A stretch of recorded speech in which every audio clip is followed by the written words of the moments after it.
बंदी छोड़ सतगुरु रामपाल जी परमेश्वर जी की जय हो।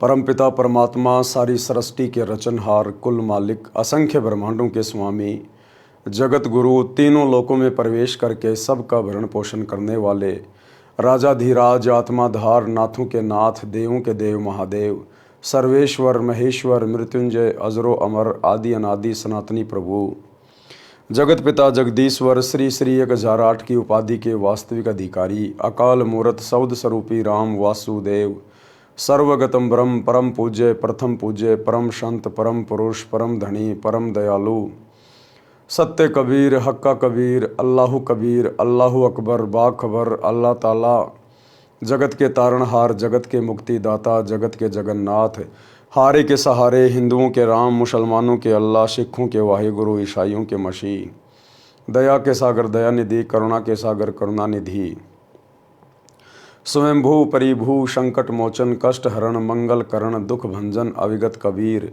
निर्विकार निर्विषम परमात्मा, अलय अलेख सतगुरु, आदि अनादि सतगुरु, असली मर्यादा पुरुषोत्तम, असली राम, असली कृष्ण, असली घनश्याम, असली मुरारी, राजाओं के राजा, महाराजाओं के महाराजा, शहंशाहों के शहंशाह, सम्राटों के सम्राट, भगवानों के भगवान, अल्लाहों के अल्लाह, प्रभुओं के प्रभु, मसीहाओं के मसीह, सच्चे वाहे गुरु, बाबाओं के बाबा, पीरों के पीर, सेठों के सेठ, जगत सेठ, सावड़सा सेठ, सर्वगुण संपन्न, अनंत कोटि कलाओं के स्वामी, अनंत कोटि ब्रह्मांडों के नायक, योगियों में महायोगी, ध्यानियों में महाध्यानी, सिद्धों में परम सिद्ध, ज्ञानियों में तत्व ज्ञानी, ब्रह्म ज्ञानी, महाज्ञानी, परम ज्ञानी, सर्वश्रेष्ठ ज्ञानी, विज्ञानी, युवा कबीर, समरथ कबीर, असमवात, अमित ओजा, सच्चे रहनुमा, करीम अल्लाह, सुभान अल्लाह, दुनिया के अंतिम पैगंबर, 8 सितंबर 1951 से गांव धनाना, जिला सोनीपत, हरियाणा, भारतवर्ष की पावन भूमि पे प्रकट रियल कल की भगवान श्री नारायण साकार हरि, श्री बाबा साहेब, नूर अनंत परमात्मा, संत श्रोमणी सतगुरु रामपाल जी परमेश्वर जी के चरण कमल में साध संगति से जुड़े हुए देश विदेश से आप और हम सभी सत्सेवक भाई बहनों का अनंत कोटि दंडवत प्रणाम।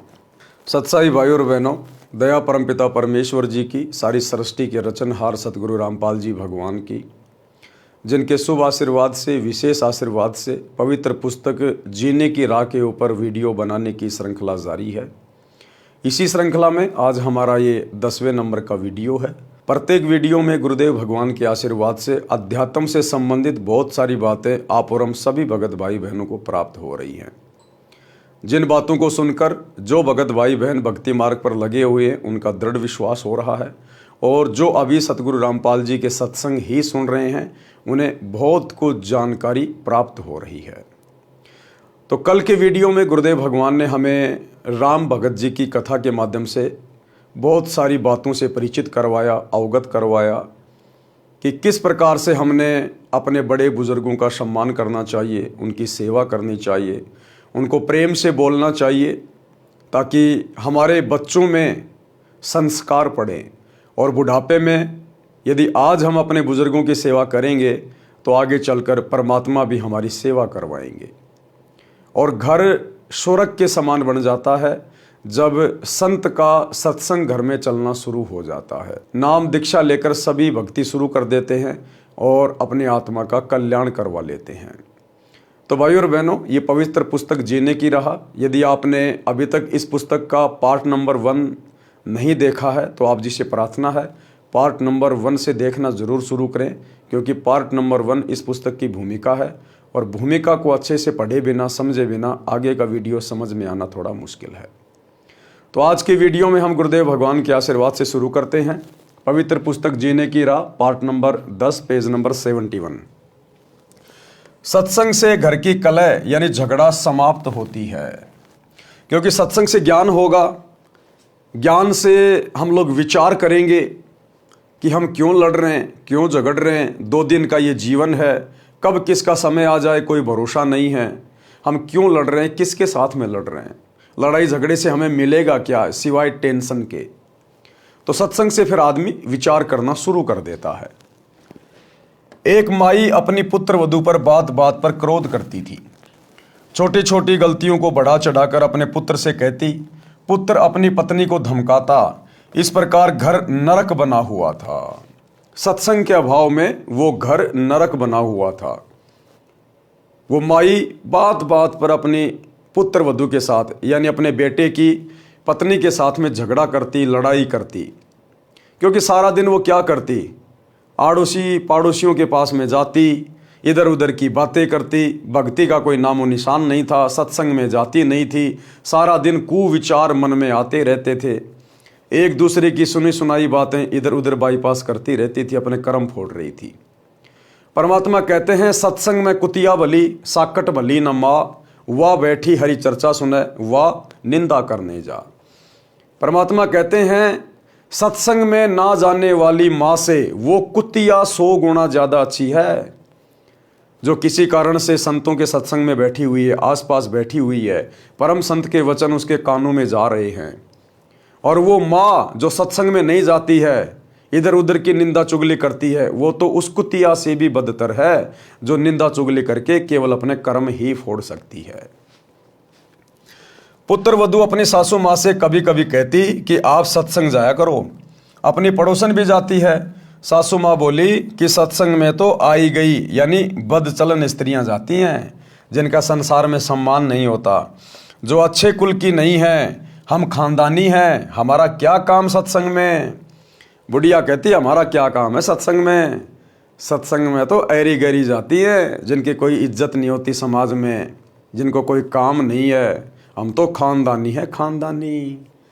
परमात्मा कहते हैं अगले जन्म में फिर वो खानदानी धर्मराज के द्वारा कुतिया बनाई जाती है, कुतिया, बिना सत्संग के, बिना भक्ति के। परमात्मा कहते हैं एक हरि की भक्ति बिना नारी कुतिया होए, गली गली भोकत फिरे टूक न डाले कोई। सारा दिन एक रोटी टुकड़े के लिए घर घर आंडेगी, घर घर, कोई जूत मारेगा, कोई एक आधा टूक डालेगा, नहीं मिलेगा तो खेत में जाके टट्टी खाएगी। जो आज खानदानी बनी बैठी है, जो आज अपने आप को इज्जतदार समझ रही है, कल को नंगी आंडेगी, नंगी, कोई इज्जत नहीं, नाम भी उसका गाली से शुरू होगा, कुतिया कुतिया। अपनी पड़ोसन भी सत्संग में जाती है। सासू माँ बोली कि सत्संग में तो आई गई यानी बदचलन स्त्रियां जाती हैं जिनका संसार में सम्मान नहीं होता, जो अच्छे कुल की नहीं है, हम खानदानी हैं, हमारा क्या काम सत्संग में। ऐसे पुत्र वधू ने कई बार कोशिश की परंतु माई मानने को तैयार नहीं होती। एक दिन गांव की स्त्री किसी कार्यवश उसके घर आई तो सास अपनी पुत्र वधू को गालियां दे रही थी, धमका रही थी कि आने दे तेरे खशम को, आज तेरी खाल उतराऊंगी। बात क्या थी कि गिलास में चाय रखी थी जो सास के लिए डालकर पुत्र वधू बच्चे को लेने अंदर चली गई थी, जो सोया था, जागने पर रो रहा था। उस बच्चे को उठाकर लाने में 1 मिनट भी नहीं लगी थी कि इसी बीच में कुत्ता आया और चाय के गिलास में जीभ मारने लगा। गिलास गिर गया, चाय पृथ्वी पर बिखर गई। सासू माँ आंगन में उस गिलास से मात्र 20 फुट की दूरी पर चारपाई पर बैठी थी, हट्टी कट्टी थी, खेतों में सैर करके आती थी परंतु काम के हाथ नहीं लगाती थी। इसी बात पर कलह कर रही थी। गांव के दूसरे मोहल्ले से आई माई सत्संग में जाती थी। सब बात सुनकर उसने बतेरी, उस सास का नाम बतेरी था, उससे कहा कि आप सत्संग में चला करो। उसका वही उत्तर था। उस सत्संग वाली भगतमती ने बहुत देर सत्संग में सुनी बातें बताई परंतु बतेरी मानने को तैयार नहीं थी। बतेरी की दूसरी बहन उसी मोहल्ले में विवाह रखी थी जिस पाने की वह सत्संग वाली माई जानकी थी। बतेरी की बहन का नाम दया कौर था। जानकी ने जाकर दया कौर से बताया कि तेरी बहन बतेरी ने तो घर का नरक बना रखा है, बिना बात की लड़ाई करती है। मैं कल किसी कामवश गई थी, एक चाय का गिलास कुत्ते ने गिरा दिया, उसी का महाभारत बना रखा था। दया कौर भी जानकी के कहने से सत्संग सुनने गई थी और दीक्षा ले ली थी। जानकी ने कहा कि उसको जैसे तैसे एक बार सत्संग में ले चल।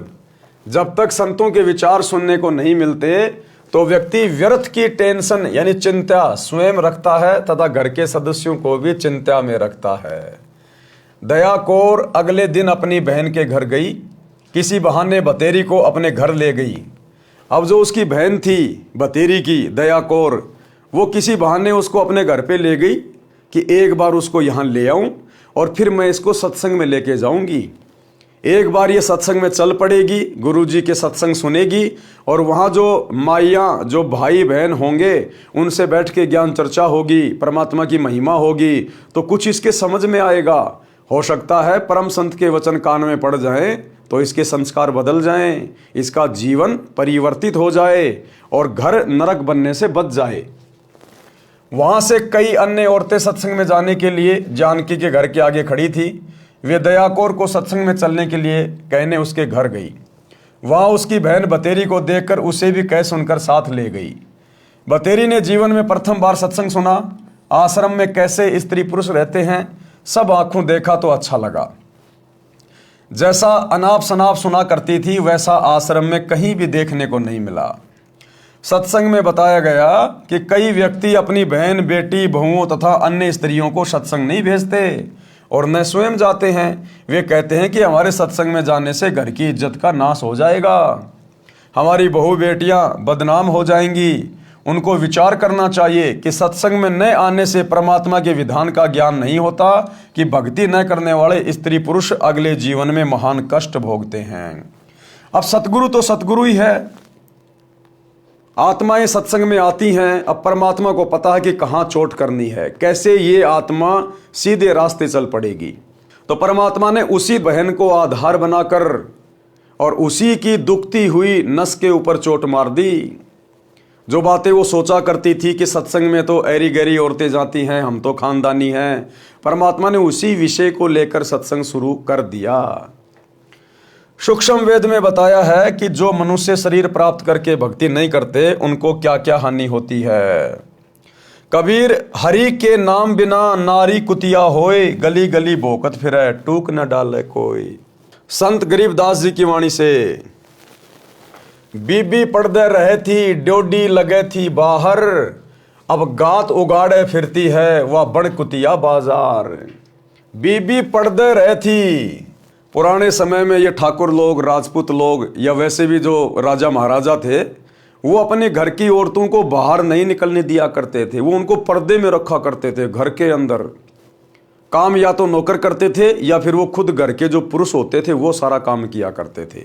अपनी औरतों को घर से बाहर नहीं निकलने दिया करते थे, पर्दे में रखते थे, उनको अपने घर की इज्जत माना करते थे। तो परमात्मा कहते बिना सतगुरु की भक्ति के वो पर्दे में रहने वाली बीबी अगले जन्म में मरने के बाद परमात्मा के विधान अनुसार फिर वो पशु योनि में जाती है और फिर वो कुतिया बनती है, कुतियां। तो परमात्मा कहते हैं बीबी पर्दे रहे थी और ड्योडी लगे थी बाहर। बाहर उसके नौकरानी, नौकर वगैरह खड़े रहते थे उसकी सुरक्षा में। अब गात उगाड़े फिरती है वह बन कुतिया बाजार। अब वो नंगी होके घूम रही है। वो पर्दे में रहने वाली घर की इज्जत एक भक्ति ना करने से, सतगुरु के सत्संग ना सुनने से, अब वो गात उगाड़े फिरती है बन कुतिया बाजार। ये दुर्गति करवा ली उसने सत्संग में ना जाने से।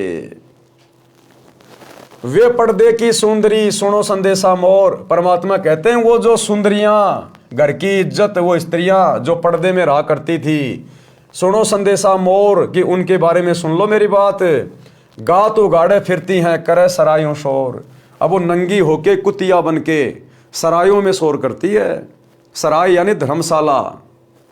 कोई आने जाने वाले रुक जाया करते थे रात्रि को सराय में, धर्मशाला में, और जब वो खाना खाते थे तो एक रोटी टूक के लिए वो घर की इज्जत जो पर्दे में रहा करती थी अब कुतिया बन के उस खाने वाले की मुंह की तरफ देखती है, कब ये मेरे को रोटी का टुकड़ा डाले, कब मैं खाऊं। एक टूक के लिए वो काजू किशमिश के हलवे खाने वाली स्त्री, और जब वो एक आधा टूक डालेगा साथ में 10 ग्राम मिट्टी भी खाएगी वो। तो सतगुरु के सत्संग ना सुनने से उस जीव ने अपनी कैसी दुर्गति करवा ली। नक बेसर नक पर बनी, पहरे थी हार हमेल, सुंदरी से कुतिया बनी, सुन साहिब के खेल। परमात्मा कहते हैं देखो इस काल के खेल। वो महंगे महंगे सोने चांदी के गहने पहनने वाली, 9 लखा हार पहनने वाली, कहते हैं अब वो सुंदरी से कुतिया बन गई।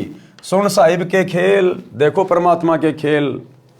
भावार्थ, मनुष्य जीवन प्राप्त प्राणी यदि भक्ति नहीं करता है तो वह मृत्यु के उपरांत पशु पक्षियों आदि आदि की योनियां प्राप्त करता है। अरे भैया, आम इंसान की तो औकात ही क्या है।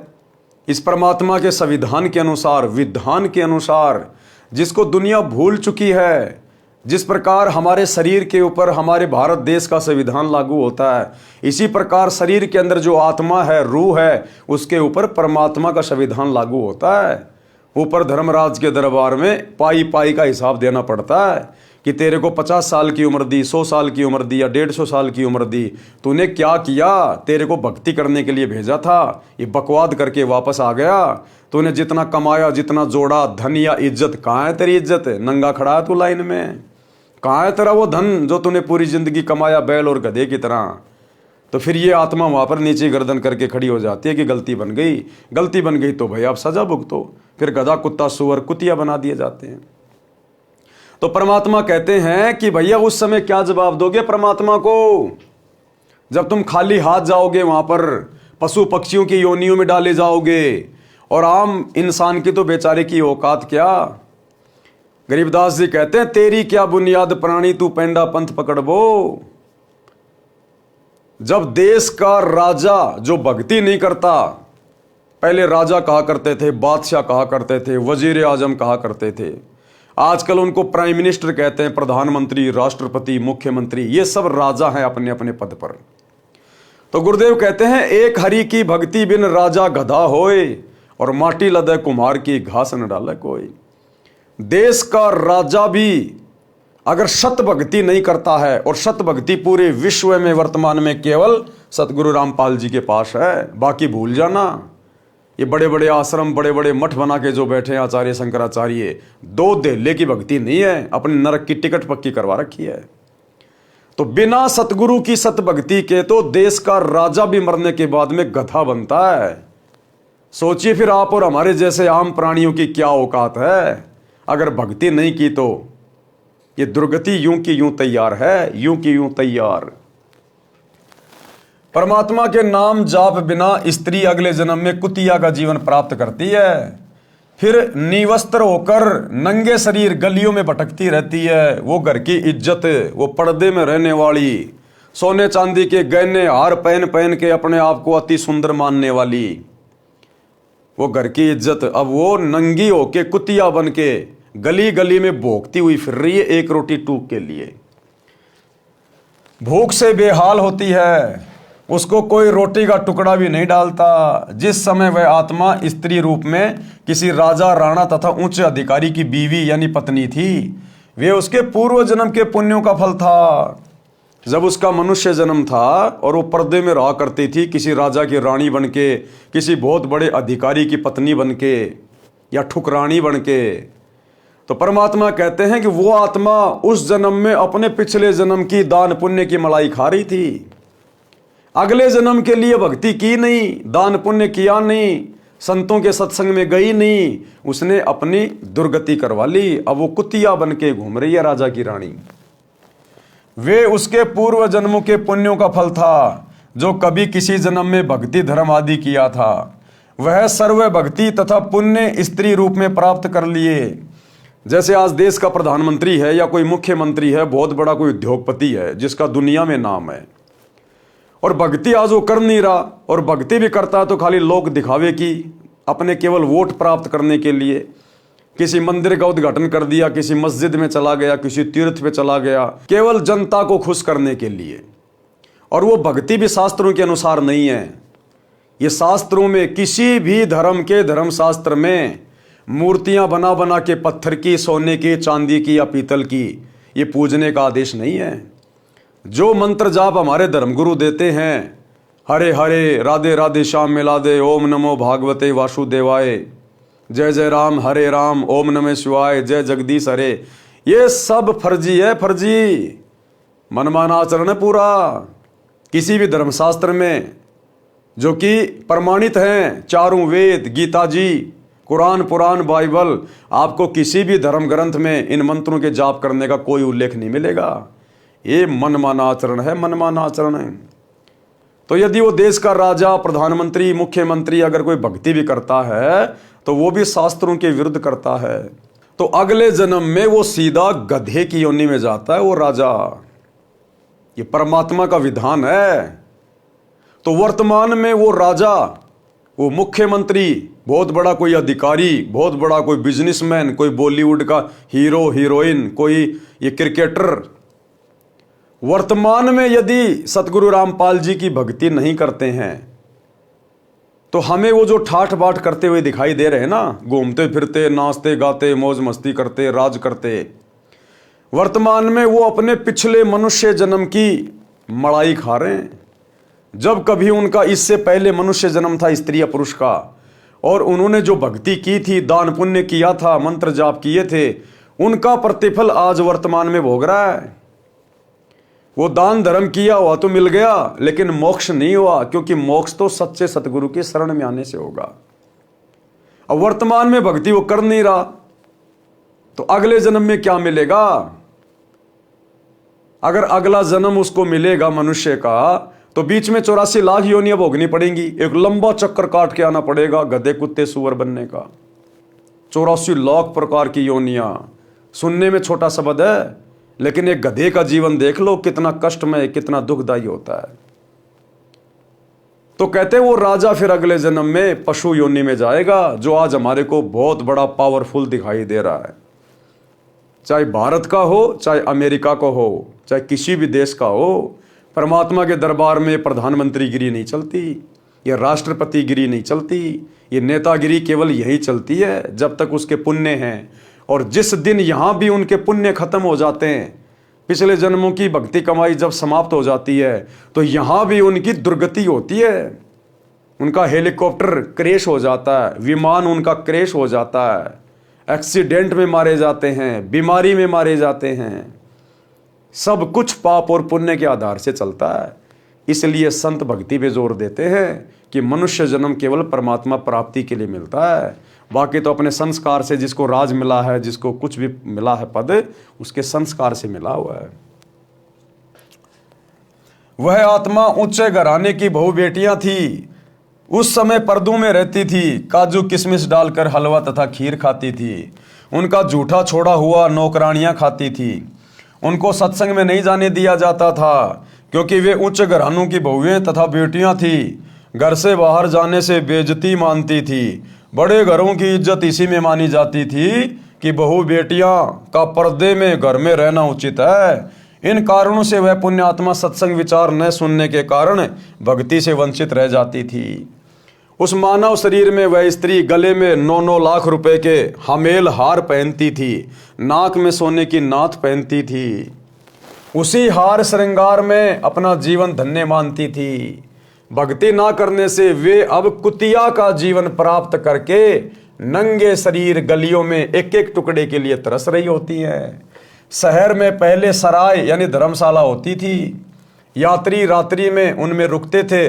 जैसे आजकल हाईवे पे होटलें होती हैं, बड़े बड़े ढाबे होते हैं, ऐसे पहले के समय में राजा महाराजा सराय बना दिया करते थे, जिनको धर्मशाला कहा करते थे, जिनमें यात्री रात्रि में रुका करते थे। यात्री रात्रि में उनमें रुकते थे, सुबह भोजन खाकर प्रस्थान करते थे। वह पर्दे में रहने वाली सुंदर स्त्री कुतिया बनकर धर्मशाला में रुके यात्री का डाला टुकड़ा खाने के लिए धर्मशाला में भोगती है। रोटी का टुकड़ा धरती पर डाला जाता है, उसके साथ कुछ रेत मिट्टी भी चिपक जाती है। वह सुंदरी जो काजू किशमिश युक्त हलवा खीर खाती थी, भक्ति नहीं करती थी, उस रेत मिट्टी युक्त टुकड़े को खा रही है।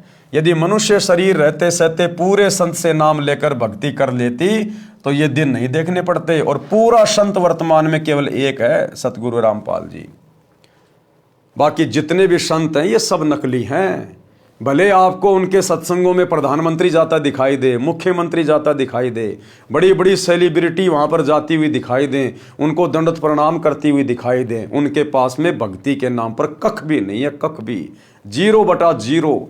खुद भी नरक में जाएंगे, अपने फॉलोवर को भी नरक में लेके जाएंगे। सत भक्ति पूरे विश्व में केवल सतगुरु रामपाल जी के पास है।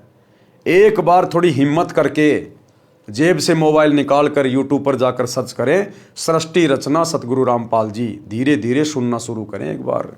अन्यथा परमात्मा अपने कर कमल से जो हमें लिख कर दे रहे हैं, ये बीतेगी फिर हमारे साथ में। बड़े बड़े घराने की औरतें, बड़े बड़े अधिकारी, जो काजू किशमिश के हलवे खाया करते थे, बड़ी बड़ी पार्टियों में जा जा के शराब पिया करते थे, अच्छा अच्छा 20 प्रकार का खाना खाया करते थे, लेकिन एक भक्ति ना करने से, और वो भी सच्ची भक्ति ना करने से, अगले जन्म में गधे कुत्ते बनकर उनको दुर्गतियों का सामना करना पड़ता है, नंगे हारना पड़ता है, नंगे। अब वो इज्जत कहाँ गई, वो ऐशो आराम कहाँ गए, वो पार्टियां कहाँ गई। अब पार्टियों में झूठी पत्तल चाट रही है वो, जो पर्दे में रहा करती थी, काजू किशमिश खाया करती थी। इसलिए गुरुदेव भगवान कहते हैं, यदि अपनी दुर्गति करवाने से बचना चाहते हो तो समय रहते सत्संग सुनना शुरू कर दो, सच्चे सदगुरु की शरण में आ जाओ, अन्यथा ये दुर्गति चाहे भिखारी हो चाहे राजा हो, अगले जन्म में बिल्कुल तैयार है।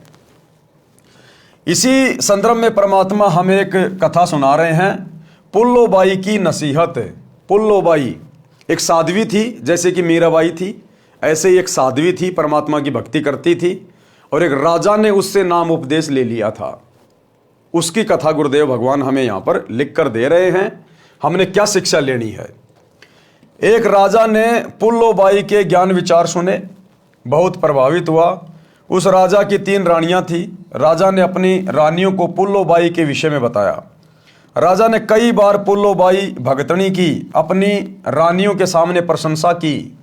अपने पति के मुख से अन्य स्त्री की प्रशंसा सुनकर रानियों को अच्छा नहीं लगा, परंतु कुछ बोल नहीं सकी। उन्होंने भगतमती पुल्लोबाई को देखने की इच्छा व्यक्त की। राजा ने पुल्लोबाई को अपने घर पर सत्संग करने के लिए कहा, तो पुल्लोबाई ने सत्संग करने की तिथि तथा समय राजा को बता दिया। अब राजा तो धार्मिक विचारों वाला था, वो तो पुल्लोबाई की प्रशंसा इसलिए करता था क्योंकि उसने उससे उपदेश ले रखा था, और वो उसके ज्ञान की प्रशंसा किया करता था, ना कि उसकी सुंदरता की। लेकिन रानियों को यह लगता था कि वो जरूर हमसे भी ज्यादा सुंदर है, इसलिए राजा बार बार उसकी प्रशंसा कर रहा, जो उनको अच्छा नहीं लगता था। तो रानियों ने एक दिन विचार करके राजा से कहा कि हम उस पुल्लोबाई को देखना चाहते हैं जिसकी आप इतनी प्रशंसा करते हो। रानियों ने देखा कि हम कितनी सुंदर हैं और कैसे कैसे सोने चांदी के गहने पहन रखे हमने, हमारे से भी ज्यादा सुंदर होगी क्या। लेकिन संतों की, भक्तों की सुंदरता भक्ति में होती है, दान धर्म में होती है, अच्छे आचरण में होती है। सोने चांदी से कोई सुंदरता नहीं होती है। ये तो उन रानियों के अपने विचार थे, बिना सत्संग के।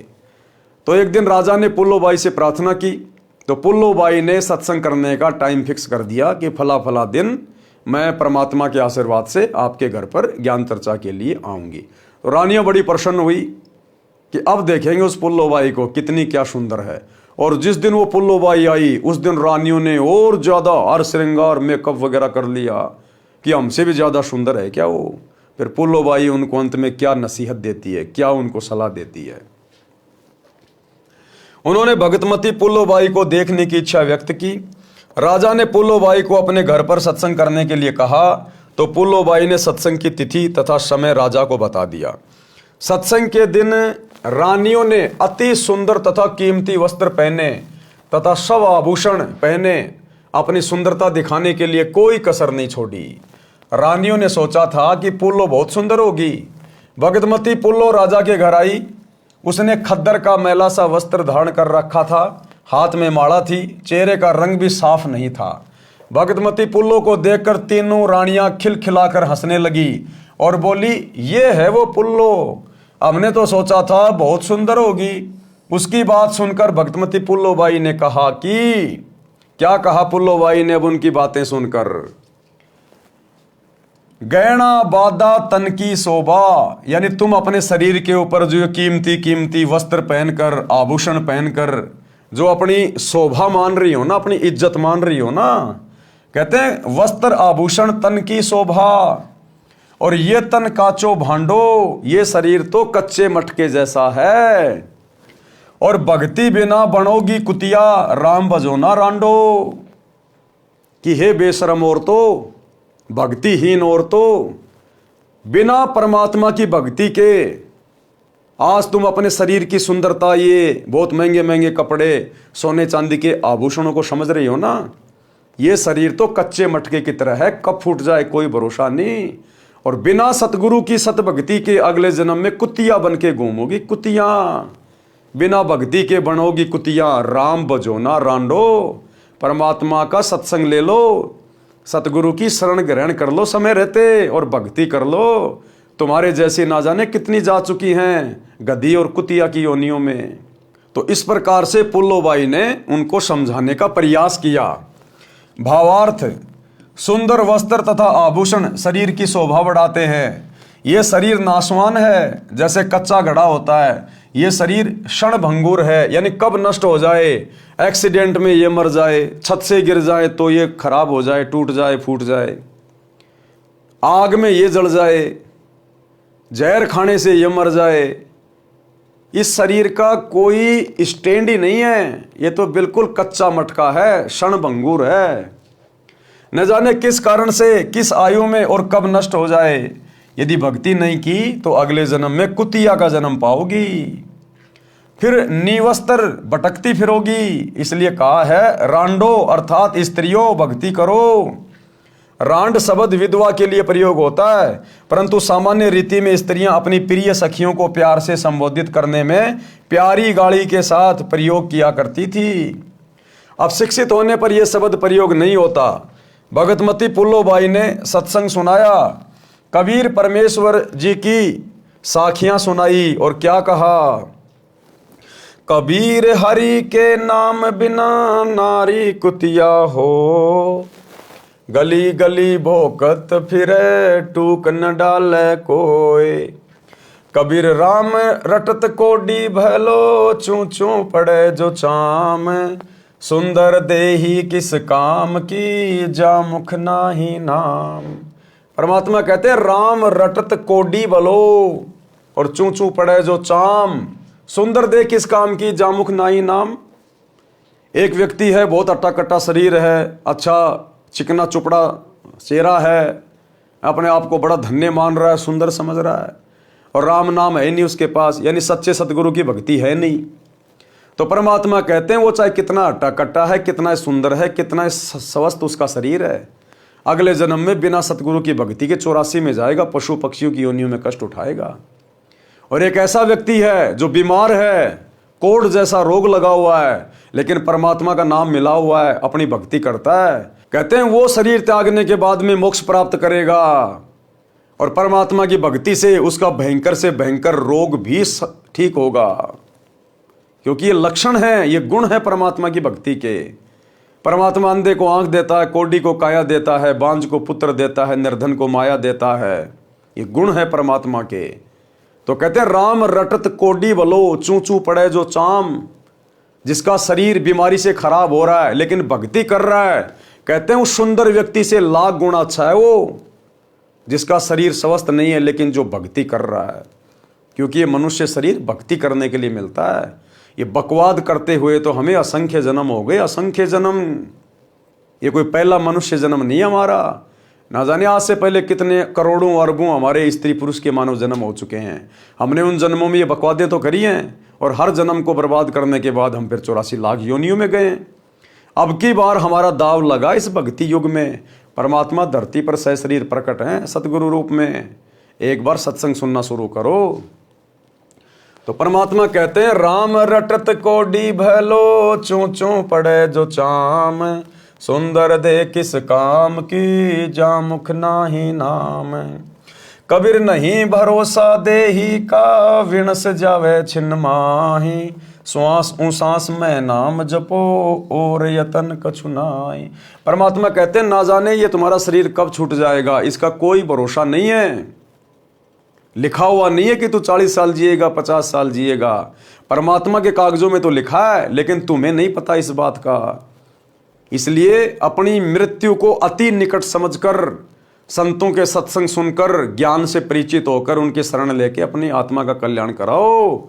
नहीं भरोसा देही का, ये विनस जाए छिन माही, 1 सेकंड नहीं लगती कब ये मर जाएगा एक्सीडेंट में, भूकंप में, बीमारी से।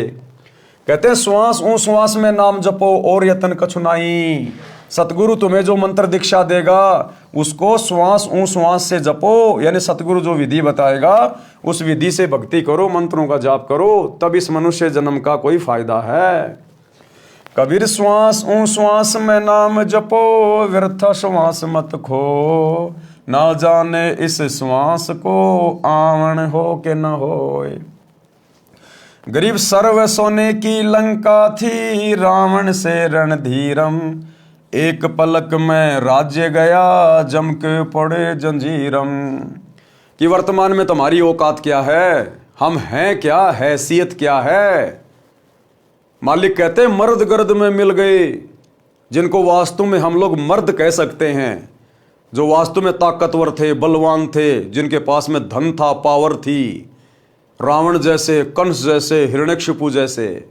कहते मर्द गर्द में मिल गए, वो भी मिट्टी में मिल गए, बिना सतभक्ति के, बिना सतगुरु की सत्संगति के। मर्द गर्द में मिल गए रावण से रणधीरम, कंस केश चानोर से हिरणाकुश बलवीरम। कहते हैं तुम्हारी तो औकात क्या है, वर्तमान में 5-5 फुट के, 6-6 फुट के, 6.5 फुट के, पता नहीं क्या समझने लग जाते हैं अपने आप को। रावण की 150 फुट की हाइट थी, 150 फुट की। रोजाना 100 जोटों का मांस खाता था, 100 मटके दारू के पीता था रावण। अब ये बातें तुम्हारे समझ में कम आएंगी। एक बार सतगुरु के सत्संग सुनना शुरू करो, तब पता चलेगा इस दुनिया में कैसे कैसे बलवान होके जा चुके हैं। भीम द्वापर युग में, जिसमें 10,000 हाथियों जितनी पावर थी। आज एक कुत्ता बस में नहीं आता इंसान के, एक कुत्ता पीछे लग जाए तो आदमी आगे होके भग लेता है। और फिर भी ना जाने अपने आप को क्या समझ के रखते हैं कि हमारे से बड़ा बलवान कोई है नहीं। 4 दिन कोई सिंगल हड्डी आदमी जिम में क्या चला जाता है, शर्ट फाड़ने को हो जाता कि बस मेरे से बड़ा तो कोई है नहीं, हट जाओ सामने से सारे, नहीं तो फोड़ दूंगा। तो परमात्मा कहते हैं यहां रावण जैसे चले गए, जिन्होंने भगवान शंकर के कैलाश पर्वत को भी हिला दिया था। तुम्हारे से 1 क्विंटल का पत्थर नहीं हिलता आज। कहते हैं वो बिना सतगुरु की सतभक्ति के कुत्ते वाली मौत मरे, कुत्ते वाली मौत है। और आज कहीं चूहे बन के जमीन में बिल खोद के रह रहे हैं वो। तो कहते हैं वर्तमान में 5-5 फुट के इंसानों, तुम्हारी क्या औकात है, तुम्हारी क्या वैल्यू है अगर भक्ति नहीं करी तो। कहते हैं सर्व सोने की लंका थी, रावण से रणधीरम। रावण 1 लाख पूत 1.25 लाख नाती, उस रावण के दीवाना बाती। रावण के 1 लाख बेटे थे, एक से बढ़कर एक, और 1.25 लाख रिश्तेदार थे उसके। कहते हैं आज उसके घर में कोई दीपक जलाने वाला भी नहीं है, उसका खानदान समाप्त हो गया। आज जिसके घर में 2-4 बेटे हो जाए ठीक ठाक से, पूरे गांव को धरना चाहता है, अगले जन्म में चूहा बन के बिल बना के रहेगा, दुनिया को दुखी करने वाला। सर्व सोने की लंका थी, रावण से रणधीरम, एक पलक में राज्य गया जम के पड़े जंजीरम। गरीब मर्द गर्द में मिल गए, रावण से रणधीरम, कंस केश चानूर से हिरणाकुश बलवीरम। और तेरी क्या बुनियाद है, जीव जन्म धर लेत। गरीबदास जी कहते हैं हे कलयुग के इंसान, तेरी क्या औकात है उन पहले वाले महापुरुषों के सामने। तेरा तो जीव शरीर है, जीव। तेरी तो कोई वैल्यू नहीं है, ना तो कोई ताकतवर है, ना ऐसा तो कोई धनवान है, कोई पैसे वाला है। आज कुछ नहीं है तेरे पास में, कब तेरी फूक निकल जाए कोई भरोसा नहीं है। गरीब तेरी क्या बुनियाद है, जीव जन्म धर लेत। और गरीब दास हरि नाम बिना खाली रह जा खेत। सच्चे सतगुरु की भक्ति कर ले, अन्यथा भक्ति के बिना तेरा ये मनुष्य जन्म खाली रह जाएगा और यमराज के दरबार में जाके मुंह लटकाएगा, सीधा 84 लाख योनियों में ठोकेगा। शब्दार्थ कबीर परमेश्वर जी ने अध्यात्म का विधान बताया है, यानी परमात्मा का संविधान बता रहे हैं। कहा है कि जो स्त्री भक्ति नहीं करती वह अगले जन्म में कुतिया का जीवन प्राप्त करके गली गली भौंकती फिरती है। कोई उसको भोजन का ग्रास भी नहीं डालता। मानव जीवन में सब भोजन समय पर मिल रहा था, भक्ति ना करने से ये दशा होगी। परमात्मा की भक्ति कुष्ठ रोगी, जिसके शरीर की खाल भी कट कट कर गिर रही है, उससे रक्त निकल कर गिर रहा है, यदि वो भी करता है तो बहुत अच्छा है।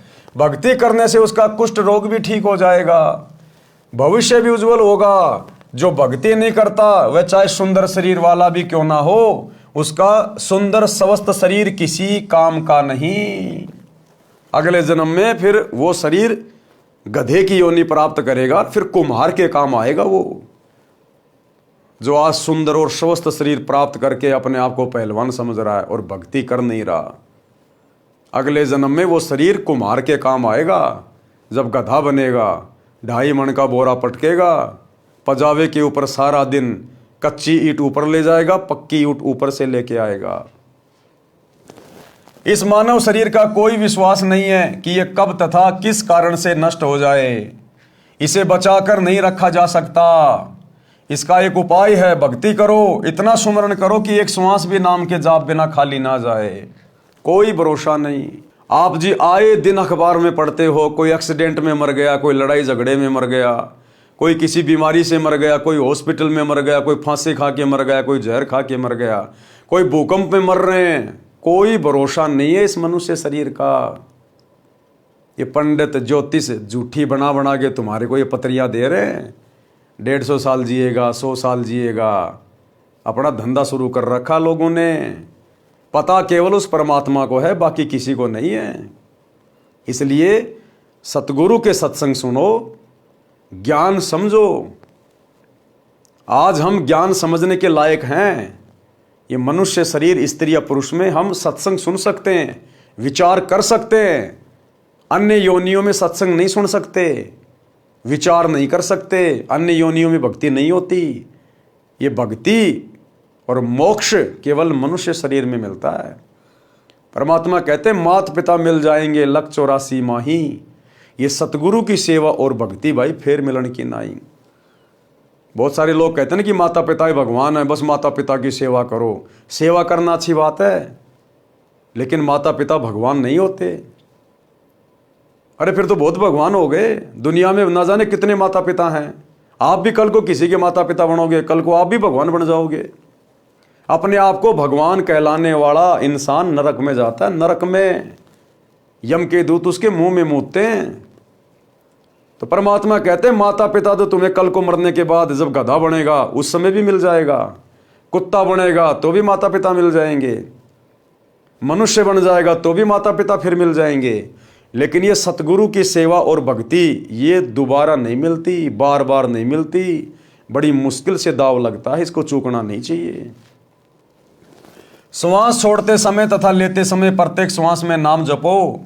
श्वास को नाम के जाप बिना व्यर्थ ना करो। ये श्वासों से किया जाने वाला सुमरण केवल वर्तमान में इस धरती पर सतगुरु रामपाल जी के पास है। जो श्वास श्वास से नाम जपा जाता है, जिसको सतनाम कहते हैं। इसी सतनाम को जपने के लिए हमें ये श्वासें दी है परमात्मा ने। श्वास छोड़ते समय तथा लेते समय प्रत्येक श्वास में नाम जपो। श्वास को नाम के जाप बिना व्यर्थ ना खो। इस श्वास को ज्ञान नहीं है, ये अंदर गया है तो बाहर आएगा कि नहीं आएगा। इसलिए गफलत ना करके भक्ति में लग जाओ। यदि आपके पास धन है और सुविधाएं भी हैं, इनके कारण भक्ति करना न भूलना। श्रीलंका के राजा रावण के पास अत्यधिक धन था। उसने सोने के मकान बना रखे थे और स्वयं भी योद्धा था, परंतु श्री रामचंद्र के साथ युद्ध हुआ, मारा भी गया और श्रवण भी लूट लिया गया। उसकी सोने की लंका भी हिंदुस्तान से जो वानर सेना गई थी लूट के ले आई। कोई 5 किलो, कोई 10 किलो उधर से तोड़ तोड़ के ले आए उसकी सोने की लंका को। तो कहते हैं उसका धन भी गया और उसका वो बल भी गया, राज्य भी गया। ये सब एक पलक में हो गया, यानी राम जी के तीर से मारा गया। कुछ ही समय में सब कुछ नष्ट हो गया तथा यम के दूत यानी मृत्यु देवता के नौकर उस रावण को जंजीरों में बांध कर ले गए, नरक में डाला गया। रावण जैसे मर्दाने यानी सूरवीर मिट्टी में मिल गए तथा मथुरा का राजा कंस, उसका प्रसिद्ध पहलवान चाणूर, कंस का नौकर केसी, रूपधारी राक्षस तथा हिरण्यकशिपु जैसे बलवान भी भक्ति बिना जीवन व्यर्थ कर गए। हे सामान्य प्राणी, तेरी क्या बुनियाद है? यानी तू किस आधार से बचेगा? तू कर्मों के अनुसार भिन्न भिन्न जीवों के शरीर धारण कर लेता है। संत गरीबदास जी ने परमेश्वर कबीर जी के बताए ज्ञान से कहा है कि भक्ति ना करने से तेरे को ऐसी हानि होगी जैसे किसान खेत में बीज न बोने से भूखा मरता है, उसे कोई लाभ नहीं होता। जिस प्रकार किसान खेत में बीज ना बोने से भूखा मरता है, उसी प्रकार मनुष्य शरीर में जो भक्ति का बीज नहीं बोता, सच्चे सतगुरु की शरण में नहीं आता, वो उसी प्रकार से अगले जन्मों में फिर महाकष्ट उठाएगा। भगतनी पुल्लों ने इस संसार की वास्तविकता बताई तथा भक्ति बिना होने वाले कष्ट बताए। छोटे से राज्य के टुकड़े को प्राप्त करके आप इतना गर्व कर रहे हो, ये व्यर्थ है। लंका का राजा रावण ने सोने के मकान बना रखे थे, सत भक्ति न करने से राज्य भी गया, सोना भी यही रह गया, नरक का भागी बना। राजा रानियों ने उपदेश लेकर भक्ति की तथा जीवन धन्य किया। जब पुल्लोबाई ने सत्संग किया और समझाया पूरी रात ज्ञान चर्चा करके, तब उन रानियों पे सत्संग का असर हुआ, क्योंकि सत्संग से ज्ञान होता है और हमारे संस्कार चेंज होने लग जाते हैं। तो राजा की रानियों ने भी वो मान बढ़ाई छोड़कर और पुल्लोबाई से उपदेश लेकर परमात्मा की भक्ति शुरू कर दी। कबीर हरि के नाम बिन राजा रषभ होए, रषभ यानी खच्चर गधा, मिट्टी लदे कुम्हार के घास न नी रह कोई। भगवान की भक्ति ना करने से राजा गधे का शरीर प्राप्त करता है, कुम्हार के घर पर मिट्टी ढोता है, घास स्वयं जंगल में खाकर आता है। यानी गधे के साथ में बहुत ज्यादा बुरी बीतती है, यानी वो सबसे ज्यादा कर्मों की मार झेलता है, सबसे ज्यादा गधा। क्योंकि जब उसका मनुष्य जन्म होता है वो राजा होता है, और राजा ना जाने कितने लोगों को दुखी कर देता है, कितने लोगों को परेशान कर देता है। और वैसे भी राजा देश की जनता के टैक्स से अपनी सर्व सुख सुविधाएं भोगता है, तो पूरी जनता का जो कर्जा होता है वो राजा के ऊपर होता है।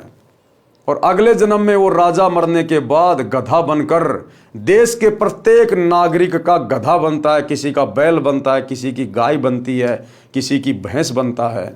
इस प्रकार से अपना कर्जा उतारता, फिर वो इतनी दुर्गति होती है राजा की। तो फिर पीछे तू पशुआ की जे दीजे बैल बनाए, चार पहर जंगल में डोले तो नहीं उधर भराए। फिर ये दुर्गति होगी उस राजा की, अगले जन्म में जानवर बन के, और उसका पेट भी नहीं भरेगा ढंग से। इतना मोटा पेट लगा देगा भगवान, इतना मोटा, सारा दिन नीचा मुंह करके खाता रहेगा, पीछे से निकालता रहेगा, उसका पेट भी ढंग से नहीं भरेगा। और किसान सारा दिन जब वो बैल बनेगा उसको खेत में हल में जोतेगा, और शाम को सूखा सूखा चारा डालेगा, सूखा जौं का भूस। आंखों में आंसू आएंगे लेकिन मजबूरी में खाना पड़ेगा।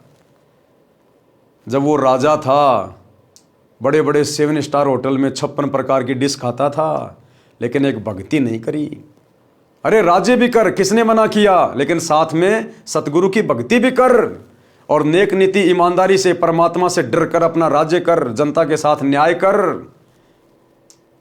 राजा को यदि सत्संग मिल जाए, सच्चा गुरु मिल जाए, तो राजा को फिर ज्ञान होगा कि सदा राजा नहीं रहूंगा, कल को शरीर छोड़ के जाना पड़ेगा, परमात्मा को जवाब भी देना पड़ेगा। अगर परमात्मा ने तुझे इतनी बड़ी जिम्मेदारी दी है पूरे देश की, तो तेरे पास अच्छा अवसर है देश की सेवा करने का। राजा तो बहुत अच्छी प्रकार से भक्ति कर सकता है, क्योंकि राजा के पास धन की कमी नहीं होती। वो दान धर्म खूब कर सकता है, भंडारे कर सकता है, अपने शुभ कर्म बना सकता है, लेकिन बिना ज्ञान के वो उल्टे अपने कर्म फोड़ के जाता है और अगले जन्म में पशु योनि में जाता है। तो गुरुदेव कहते हैं फिर 56 प्रकार के भोजन खाने वाला, फिर वो कुर्डियों पे डोलता है, गंदगी खाता, फिर वो गधा बन के। सिर पर सींग दिए मन बोरे, धूम से मच्छर उड़ाए। फिर कहते हैं वो बैल बनेगा, उसके सिर पे 2 सींग लग जाएंगे और धूम से मच्छर उड़ाए। आज जो एसी में सोता है, कल को फिर बैल बनेगा ना, फिर उसके एक पूंछ लगा दी जाएगी, वो पूंछ ही उसका पंखा होगी, वो ही उसकी कूलर होगी, वो ही उसकी एसी होगी, उसी से अपने मच्छर और मक्खियां उड़ाएगा फिर वो राजा। तो कहते हैं सिर पर सींग दिए मन बोरे, धूम से मच्छर उड़ाए, और कांधे जुआ जोते कुआ, कोंदू का बुशकाए। उसको फिर किसान खेत में जोतेगा, खेत से पानी निकालेगा चड़स से, और खाने को क्या मिलेगा, कोंदू का भूस, जोक का चारा मिलेगा, जोक का भूस, जो बहुत तीखा होता है, चुभता है, लेकिन खाना पड़ेगा। अब वो राजा थोड़ी है जो उसके लिए 20 प्रकार की सब्जियां और 3 प्रकार की चपाती लेके आएंगे। भक्ति करता तो परमात्मा फिर से उसको मनुष्य जन्म देता, कोई बड़ा अधिकारी बनता, हो सकता राजा बन जाता, फिर से उसको वही सुविधाएं मिलती। लेकिन उसने अपनी बात बिगाड़ ली एक सच्चे सतगुरु की शरण ग्रहण ना करने के कारण। भावार्थ, गधे का शरीर पूरा करके वह प्राणी बैल की योनि प्राप्त करता है। कौन? वो राजा, वो अधिकारी जो भक्ति नहीं करता। मानव शरीर में जीव को कितनी सुविधाएं प्राप्त थी। भूख लगते ही खाना खाओ, दूध पियो, चाय पियो, प्यास लगे तो पानी पी लो। भक्ति ना करने से वही प्राणी बैल बनकर सुबह से शाम तक 4 पहर अर्थात 12 घंटे तक जंगल में फिरता है। हल में जोता जाता है। दिन में केवल 2 बार आहार बैल को खिलाया जाता है, दोपहर 12 बजे तथा रात्रि में। परंतु बैल को बीच में भूख लगी है और चारों ओर चारा भी पड़ा होता है, लेकिन खा नहीं सकता। हाड़ी उसको घास नहीं खाने देता। पानी भी समय पर ही दिन में 2 या 3 बार पिलाया जाता है। सिर पर सींग तथा एक दुम यानी पूंछ लगी होगी। जब मानव शरीर में था तब वह जीव कूलर, पंखे तथा एसी कमरे में रहता था। अब एक दुम है, इसको चाहे कूलर की जगह चाहे पंखे की जगह प्रयोग करो, उसी से मच्छर उड़ाता है। कहते हैं ऐसी दुर्गति होगी एक सतगुरु की भक्ति के बिना। सत्संग में यह भी बताया गया है कि घर में कलह का कारण परमात्मा के विधान को न समझकर संसार के भाव में चलना है। घर का कोई सदस्य घर में हानि नहीं करना चाहता, किसी कारण से हानि हो जाती है तो उसको लेकर कलह नहीं करनी चाहिए। जो हानि होनी थी वह तो हो चुकी है, वह तो ठीक नहीं होगी। व्यर्थ की कलह करना समझदारी नहीं है। लेकिन ये विचार तो भाई और बहनों उस समय उत्पन्न होंगे जब हम सच्चे सतगुरु की शरण में आके सत्संग सुनना शुरू करेंगे कि भैया जानबूझ के कोई घर में नुकसान नहीं करना चाहता, ना सास, ना बेटा, ना बेटे की बहू। जानबूझ के कोई हानि नहीं करेगा अपने घर में। जो होनी होती है वो हो गई, अब वो ठीक तो हो नहीं सकती। अब व्यर्थ में झगड़ा करके, लड़ाई करके तुम घर में अशांति पैदा कर सकते हो। लेकिन ये विचार आएंगे सत्संग में जाने से, सत्संग सुनने से। और जो सत्संग नहीं सुनता वो क्या करेगा सारा दिन? घर की औरतें क्या करेंगी? 24 घंटे तो घर में रहती नहीं है। आड़ोस पड़ोस में औरतों के साथ जाएंगी, बड़ी बुढ़ियों के पास बैठेंगी, वो ना जाने कहाँ की बातें बताएंगी। उसकी बहू ऐसी, उसकी सास ऐसी, वो निकम्मी है, वो ऐसी है, उसने ये कर दिया, उसने वो कर दिया। फिर वैसी बातें वो बुढ़िया शाम को अपने घर पे आके अपने पुत्र वधू के साथ करेगी, उसके साथ में लड़ाई झगड़ा करेगी। आप जी कहीं काम धंधा करते हैं, मजदूरी करते हैं, ऑफिस में काम करते हैं, आपको वो ही अपने यार दोस्त 10-12 घंटे आपके संपर्क में रहेंगे, इधर उधर की व्यर्थ की बातें करेंगे। तो सत्संग के बिना इंसान में सुविचार उत्पन्न नहीं हो सकते, और सुविचार उत्पन्न हुए बिना घर में लड़ाई झगड़ा ही रहेगा। व्यर्थ का वाद विवाद किसी न किसी बात को लेके उत्पन्न हो ही जाएगा। जो हानि होनी थी वह तो हो चुकी है, वह तो ठीक होनी नहीं। व्यर्थ की कलह करना समझदारी नहीं है। जिससे गलती से कोई हानि हो जाती है तो उसे कहना चाहिए, हे बेटा बेटी, माता पिता या सास बहू, ये जो हो गया यह अपने भाग्य में नहीं था, आपने जानबूझकर तो किया नहीं है। इस बात से घर में शांति कायम रहती है। कलह में काल निवास करता है, लड़ाई झगड़े में कौन निवास करता है? काल। भूत प्रेतों का उस घर में डेरा होता है। जिस घर में सतगुरु का सत्संग नहीं, सतगुरु की शरण नहीं, उस घर में भूत प्रेतों का निवास होता है। और वही भूत प्रेत एक दूसरे में प्रेरणा करके सास बहू में, बेटा बाप में, वो भूत प्रेत ही उस घर में लड़ाई झगड़ा करवाते हैं। और जिस दिन आप सतगुरु की भक्ति ले लोगे, सतगुरु से उपदेश ले लोगे, वो भूत प्रेत कभी झांकेंगे भी नहीं उस घर की तरफ, कभी झांक कर भी नहीं देखेंगे। इतनी पावरफुल है सतगुरु की भक्ति, केवल सतगुरु रामपाल जी की भक्ति, अन्य की नहीं। अन्य तो खुद ही भूत है। वो कलह में काल निवास करता है, भूत प्रेतों का उस घर में डेरा होता है। जो कलह नहीं करते वे सुख से बसते हैं। जिस घर में परमात्मा की भक्ति यानी आरती, स्तुति, ज्योति यज्ञ होती है, उस घर में देवताओं का निवास होता है। यानी सतगुरु के भगत तो खुद ही देवता स्वरूप होते हैं, खुद ही देवता स्वरूप। सत्संग सुनकर सब अपने अपने घर चली गई। यानी बतेरी की बहन दयाकोर और अन्य जितनी भी औरतें थी वो सत्संग से वापस आई और अपने अपने घर चली गई। लेकिन भाई और बहनों, बतेरी जिस सत्संग में गई थी वो सत्संग ओरिजिनल नहीं था।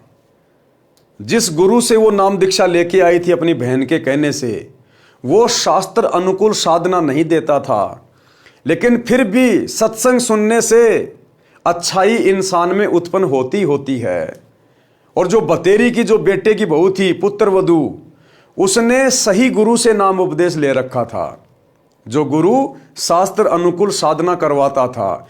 यानी परमेश्वर कबीर जी अपनी आत्माओं को सत्संग देने के लिए, ज्ञान देने के लिए अनेकों वेश बनाकर यहां पर विचरण करते रहते हैं। सत्संग सुनकर सब अपने अपने घर चली गई। सत्संग दिन के 12 बजे से 2 बजे तक हुआ था। पुत्र वधू को पता नहीं था कि सासू माँ सत्संग में गई थी। अगले दिन सुबह भैंस का दूध निकालकर पुत्र वधू उस दूध की भरी बाल्टी को छत में लगे कुंडे वाले सरिये में प्रतिदिन की तरह टांगने लगी। उसे लगा कि बाल्टी टंग गई, परंतु सरिये के उल्टी ओर बाल्टी का कड़ा लगा था। पुत्र वधू ने सोचा कि ठीक लगा है और बाल्टी छोड़ दी। बाल्टी पृथ्वी पर गिर गई, दूध बिखर गया। आवाज सुनकर बतेरी आई और पुत्र वधू दूध की बजाय सासू माँ की ओर मायूसी से देख रही थी। अब उस पुत्र वधू ने सोचा, जिसका नाम निशा था, कि भैया अब तो घर में वही लड़ाई झगड़ा, वही कलह शुरू हो जाएगी। अब ये जीने देगी ना मरने देगी, और रात को इसका बेटा आएगा, उससे भी मेरी पिटाई करवाएगी। उस बुढ़िया की तरफ देखने लग गई। बोलना उचित नहीं समझा, क्योंकि पुत्र वधू को पता था कि सासू माँ किसी भी सफाई के वचन नहीं सुनती। सोच रही थी कि आज का सारा दिन लड़ाई झगड़े में जाएगा, शाम को पति आएगा, उससे भी पिटाई करवाएगी। हे परमात्मा, ये कौन बनी? ऐसी गलती तो कभी नहीं हुई थी। हे सतगुरु, कुछ तो दया करो। उस निशा ने भी उपदेश ले रखा था। वो भी अपने सतगुरुदेव भगवान से अरदास करने लगी कि हे परमात्मा, हे गुरुदेव, दया करो, ऐसी गलती तो मेरे से कभी नहीं बनी। हे सतगुरु, कुछ तो दया करो, मैं तो आपकी भक्ति भी भूलने लगी हूँ। मुझे तो सारा दिन सासू माँ के श्लोक याद रहते हैं, क्योंकि घर में 24 घंटे लड़ाई झगड़ा। अब वो बहू बेचारी ज़्यादा कुछ बोलती नहीं, क्योंकि उसने तो नाम उपदेश ले रखा था। वो सासू माँ सारा दिन लड़ाई झगड़ा रखती थी, तो बेचारी डर के मारे अपने गुरुजी की भक्ति भी नहीं कर पाती थी, सत्संग भी नहीं सुन पाती थी। और सासू माँ के श्लोक ज़्यादा याद थे, यानी उसकी गालियाँ ज़्यादा याद रहती और सत्संग रहते कम याद। तो बोले, गुरुदेव, मैं तो आपकी भक्ति भी भूलने लगी हूँ, ये तो इतना झगड़ा करती है। हे सतगुरु, कुछ तो दया करो, मैं तो आपकी भक्ति भी भूलने को हो रही हूँ। मुझे तो सारा दिन सासू माँ के श्लोक याद रहते हैं। बतेरी बोली, बेटी, जो होना था वह हो गया। आज हमारे भाग्य में दूध नहीं है, चिंता ना कर। इस दूध को ऊपर से हाथों से बाल्टी में डालकर भैंस को पिला दे। ये कहकर जो नाम दीक्षा ली थी उसका जाप करने लग गई। पुत्र वधू को अपने कानों पर विश्वास नहीं हो रहा था।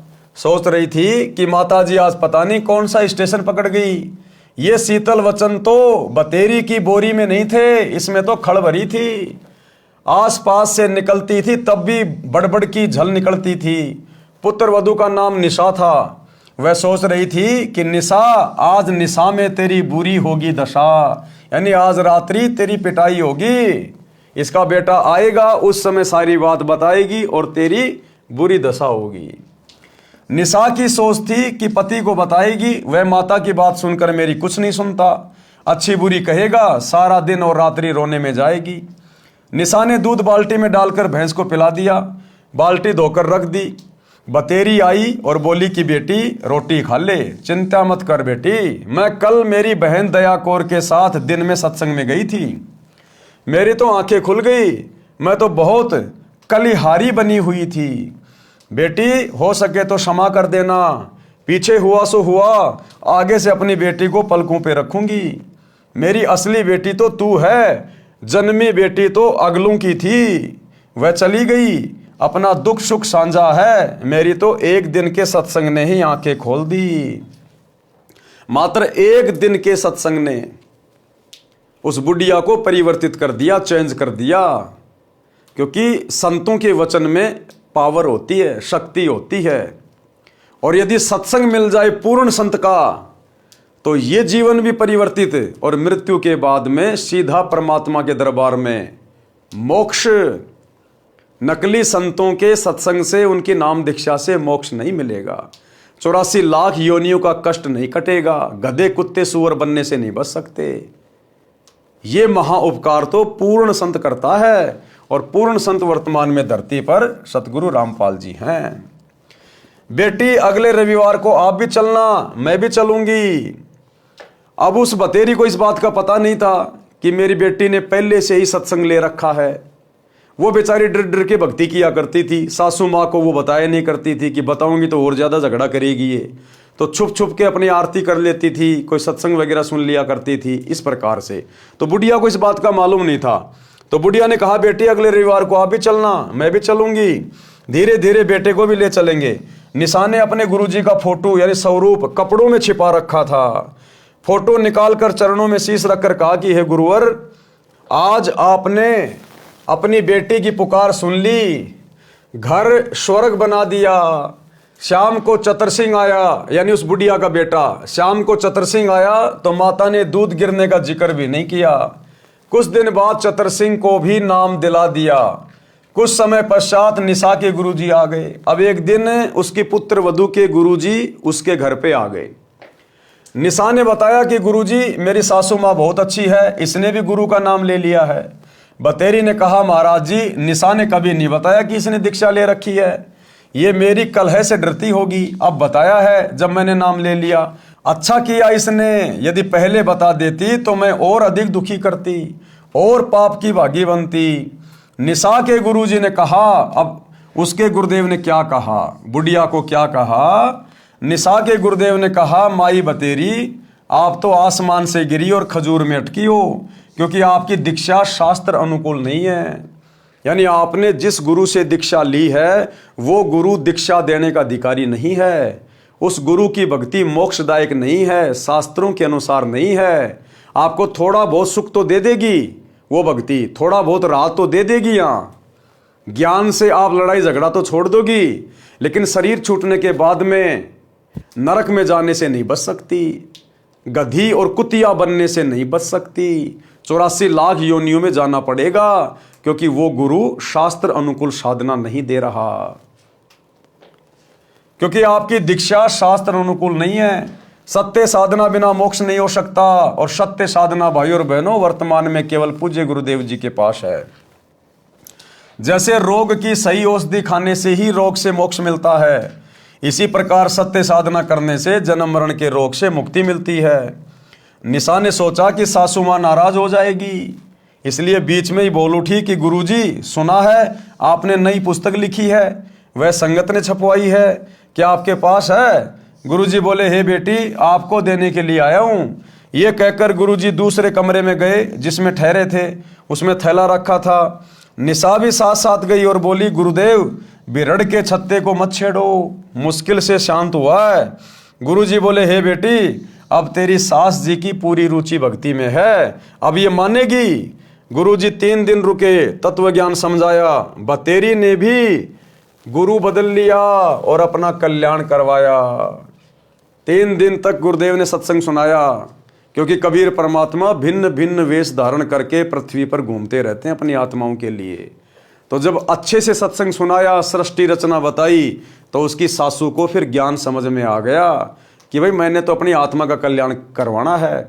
अगर एक डॉक्टर से रोग ना कटे तो डॉक्टर बदलने में कोई दिक्कत नहीं होनी चाहिए। तुरंत उसने गुरुजी को सरेंडर कर दिया और शास्त्र अनुकूल भक्ति दीक्षा लेकर शुरू कर दी। सत्संग से घर स्वर्ग बन गया, चारों ओर शांति हो गई।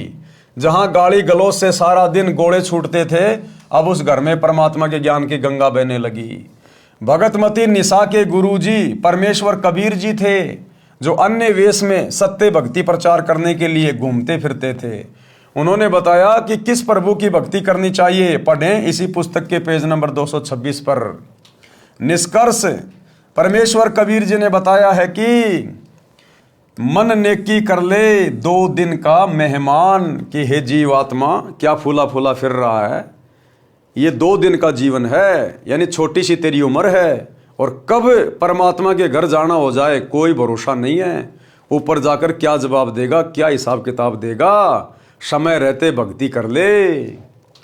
मात पिता तेरा कुटुंब कबीला, कोई दिन का रल मिल का मेला, अंत समय उठ चले अकेला, तज माया मंडान।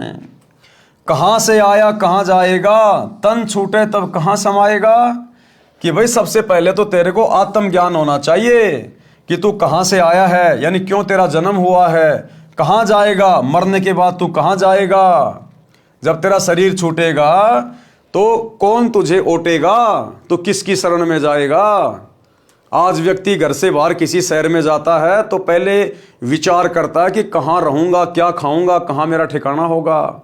और नालायक, ये शरीर छोड़ते समय तू जरा भी विचार नहीं करता कि मरने के बाद मैं कहाँ जाऊँगा, पशु बनूंगा या इंसान बनूंगा या मेरा क्या होगा।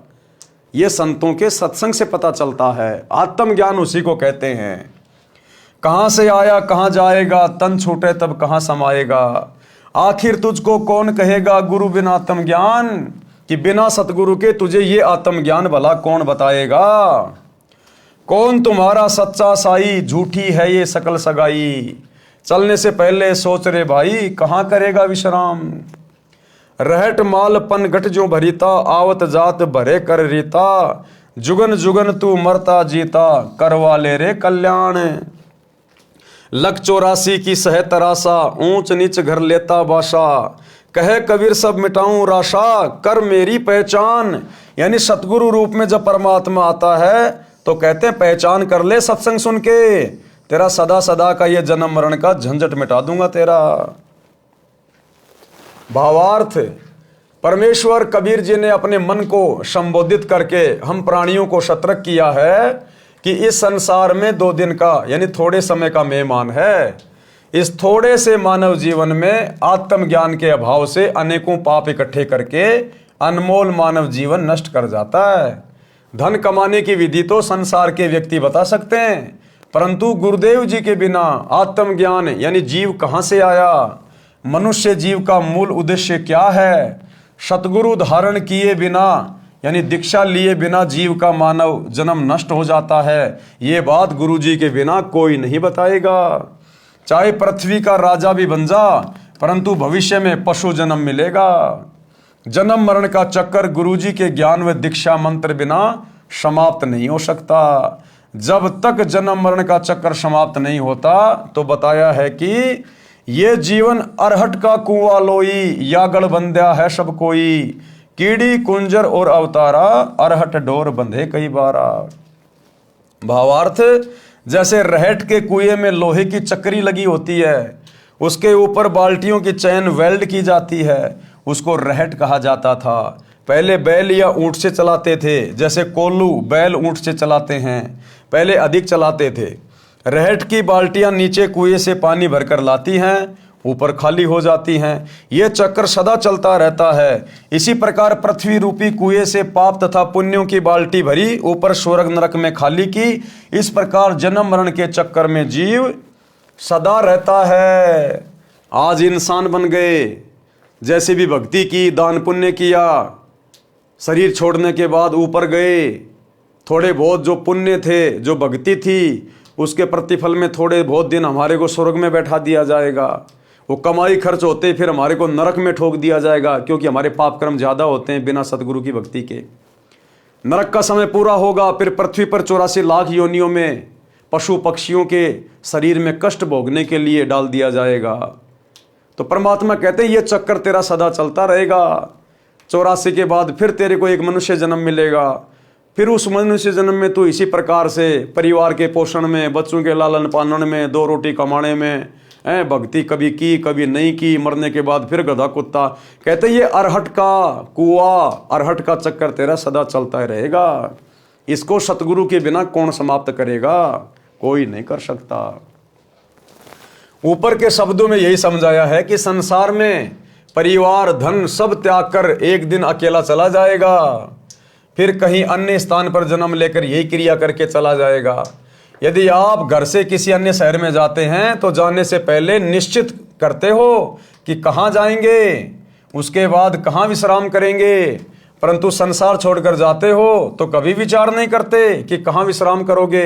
हे जीव, 84 लाख प्रकार के प्राणियों के शरीरों में प्रताड़ना सहन करता है, मरता जीता नए प्राणी का जीवन प्राप्त करता है। कभी राजा बनकर उच्च बन जाता है, कभी कंगाल बनकर नीच कहलाता है। परमात्मा कबीर जी समझा रहे हैं कि अवतारगण राम कृष्ण आदि आदि भी सत्य साधना न मिलने के कारण जन्म मरण के चक्कर में पड़े हैं।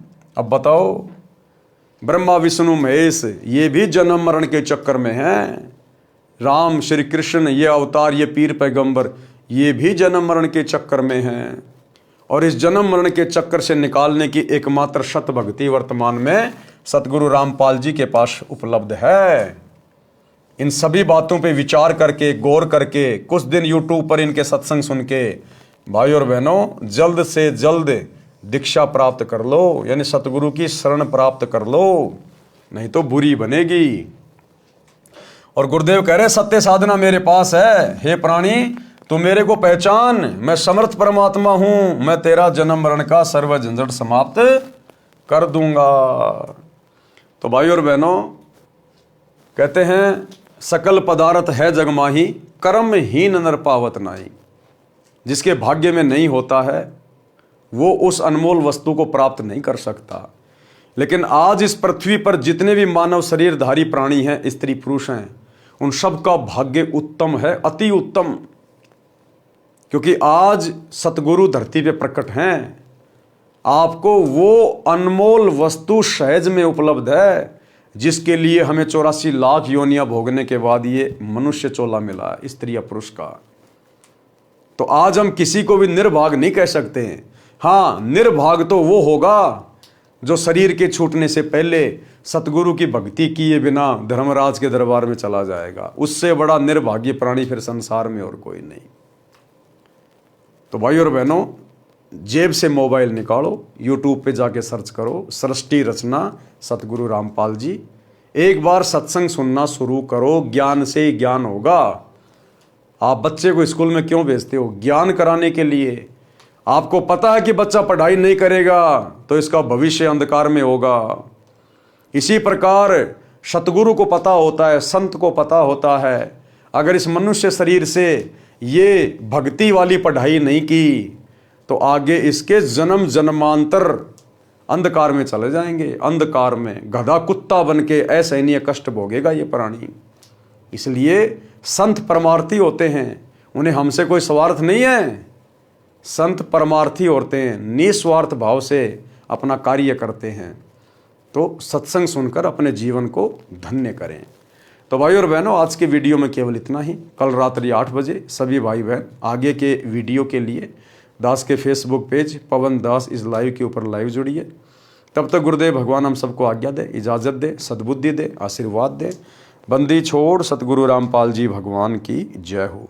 भाई जो गुरु बचन पे डट के कट गे फंद 84 के, कट गे फंद 84 के, कट गे फंद 84 के।